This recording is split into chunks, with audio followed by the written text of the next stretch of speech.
تو جتنا بھی دین کا بنیادی طور پہ لٹریچر تھا یہ سب کا سب عربی میں تھا اور فارسی میں تھا، انگلش میں نہیں آیا اب تک، اردو میں نہیں آیا، فرانسیسی میں آیا، عربی اور فارسی کے علاوہ فرانسیسی میں اس لیے کہ اسپین، فرانس، یہ سارے علاقے، الجزائر، ان سب میں یہ زبان بولی جاتی تھی، اب بھی بولی جاتی ہے، تو بڑے بڑے جید علماء پیدا ہوئے اور انہوں نے فرانسیسی زبان میں لکھا۔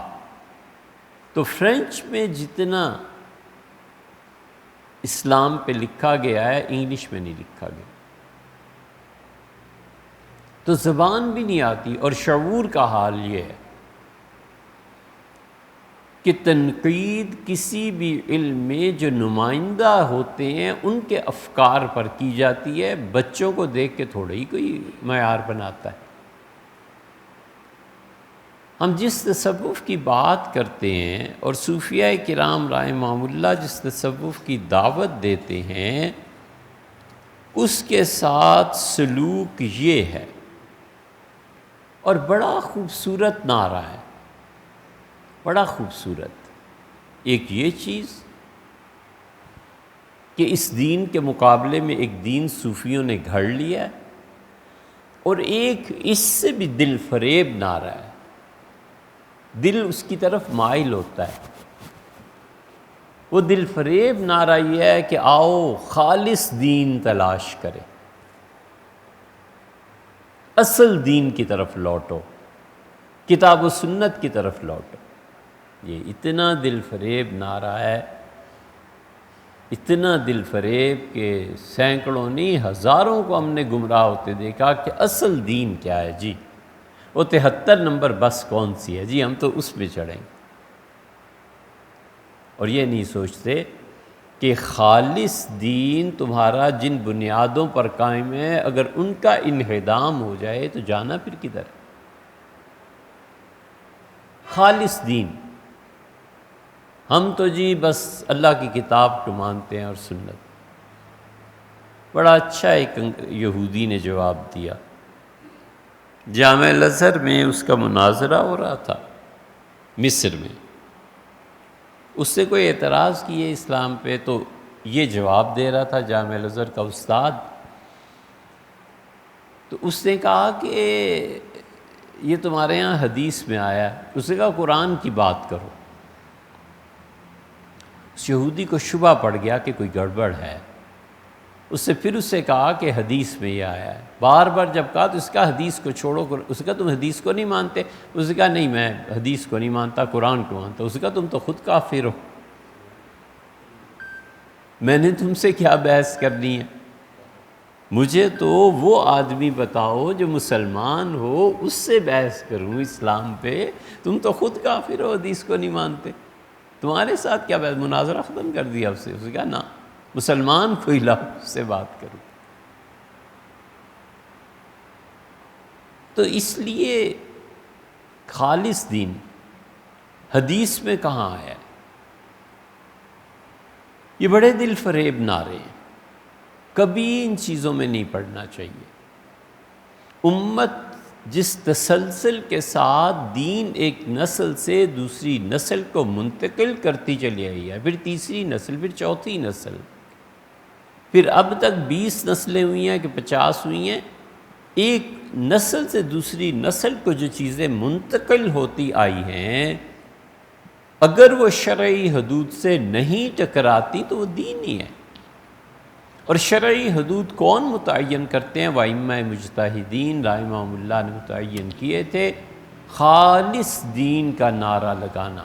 اللہ نے کہا الا للہ الدین الخالص، خالص دین اللہ کا، سچا دین اللہ کا، زندگی گزارنے کا طریقہ، عقیدہ۔ تو خالص دین کی دعوت کی طرف بلاتے ہوئے تصوف پہ رد کرتے ہیں، کہتے ہیں یہ دین نہیں ہے، بھنگ پینا دین نہیں ہے۔ تو ہم نے کون سا کہا وہ دین ہے؟ یہ تو اس سے بات کرو نا جو بھنگ پینے کو دین کہتا ہے، تو نہیں کہتا۔ ہم تو نہیں کہتے کہ یہ خرافات دین ہے۔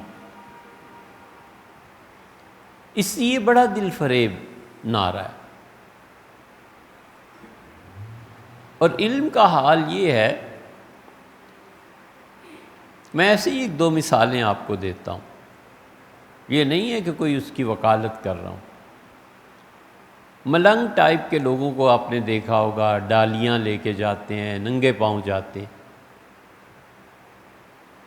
تو ایک صاحب نے مثال اسی کی اور بھی دو تین مثالیں دی، ایک مثال کی بھی تھی۔ انہوں نے کہا یہ ہے تصوف آپ کا۔ گاڑی میں سفر تھا تو وہ برامام پہ جا رہے تھے، ننگے پاؤں ڈھول بج رہے ہیں کہ یہ ہے تصوف تمہارا۔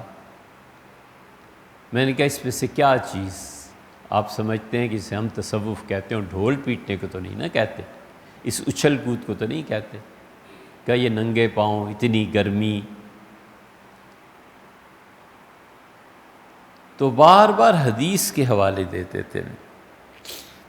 میں ان سے کہا کہ آپ کو پتہ ہے کہ سیدنا عمر رضی اللہ عنہ جب عید کی نماز پڑھانے صحرا جاتے تھے تو ننگے پاؤں جاتے تھے۔ کسی نے پوچھا امیر المومنین آپ ننگے پاؤں جاتے ہیں؟ تو انہوں نے کہا عیدگاہ یہ اللہ کے شعائر میں سے ہے، وہ ایسی چیزوں میں سے ہے جسے دیکھ کے خدا یاد آتا ہے، تو میں اس جگہ کے ادب اور احترام میں ننگے پاؤں جاتا ہوں کہ یہ اللہ کی جگہ ہے، اللہ کے گھر ہے، اللہ کی یاد دلاتی۔ اور یہی سیدنا علی رضی اللہ عنہ کے متعلق بھی آتا ہے۔ انہوں نے کہا جو چیز تمہیں اللہ کی یاد دلائے اس کی تعظیم کرو، اور اس تعظیم میں عیدگاہ کو ننگے پاؤں جاتا ہوں، مسجد کی طرف ننگے پاؤں چل پڑتا ہوں۔ میں نے کہا تب انہوں نے کیا کیا تھا؟ یہ بے اختیار فرمایا ہے حدیث میں آیا ہے کہ جی ہاں حضرت تھوڑا سا اور پڑھیں۔ ہر چیز اس کو گمراہی قرار دینا یہ سختی نہیں چاہیے، لوگوں پر کے ساتھ نرمی کا رویہ چاہیے، ہر ایک پہ رد غلط بات ہے۔ بہت سی چیزیں صحابہ کرام رضی اللہ عنہم سے ثابت، کیا وجہ، ضرورت کیا ہے اس پہ اعتراض کرنے کی؟ اس کی زد میں قرون اولا آتے ہیں تو دین خالص دین، اور پھر سارے صحابہ کرام رضی اللہ عنہم پہ فتویٰ تھوڑے ہی دیا جا سکتا ہے۔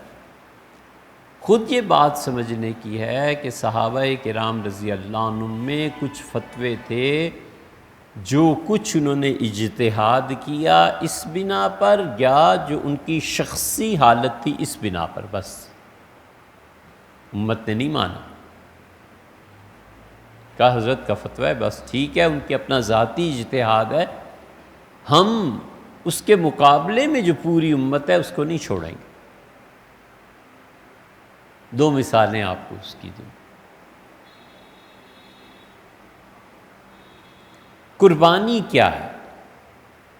عبداللہ ابن عباس رضی اللہ عنہما نے بازار سے گوشت منگوایا اور تقسیم کیا، اور انہوں نے کہا قربانی ہے اس 10 ذی الحج کو عید کے دن اپنے دوستوں کی دعوت کرنا، گوشت بانٹنا، قربانی یہ ہے۔ کسی نے ابن عباس رضی اللہ عنہما کے اس فتوے پر عمل نہیں کیا۔ ٹھیک یہی چیز حضرت بلال رضی اللہ عنہ سے پوچھی گئی کہ حضرت یہ قربانی کیا ہے؟ تو انہوں نے کہا ایک جان اللہ کے حضور میں پیش کرنا، اور مرغا منگوایا اور اس کو ذبح کیا اور فرمایا میری قربانی ہو گئی۔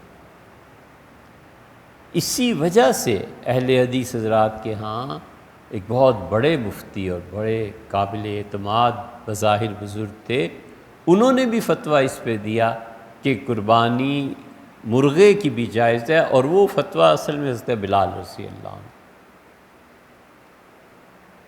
سیدنا عمر رضی اللہ عنہ سے پوچھا گیا، یہ دیکھو اجتہاد اور دماغ کا فرق کتنا ہے۔ انہوں نے کہا اللہ نے قرآن میں 8 جانوروں کو ذبح کرنا، ان کا گوشت جائز قرار دیا ہے۔ اللہ نے کہا ہے کہ وَمِنَ الْبَقَرِ اثْنَيْن، اور جو بڑے جانور ہیں گائے اور بیل، وَمِنَ الْمَعْزِ اثْنَيْن، اور دو بھیڑ اور دمبا، بکرا اور بکری، اونٹ اور اونٹنی، یہ 8 جانور ہیں، قربانی ان میں رہے گی، اس کے بغیر قربانی نہیں ہوگی۔ پوری امت نے اسے مانا، اور قرآن کا حوالہ حضرت عمر رضی اللہ عنہ نے دیا۔ کون انحراف کر سکتا ہے؟ کون ہٹ سکتا ہے؟ یہ اجتہاد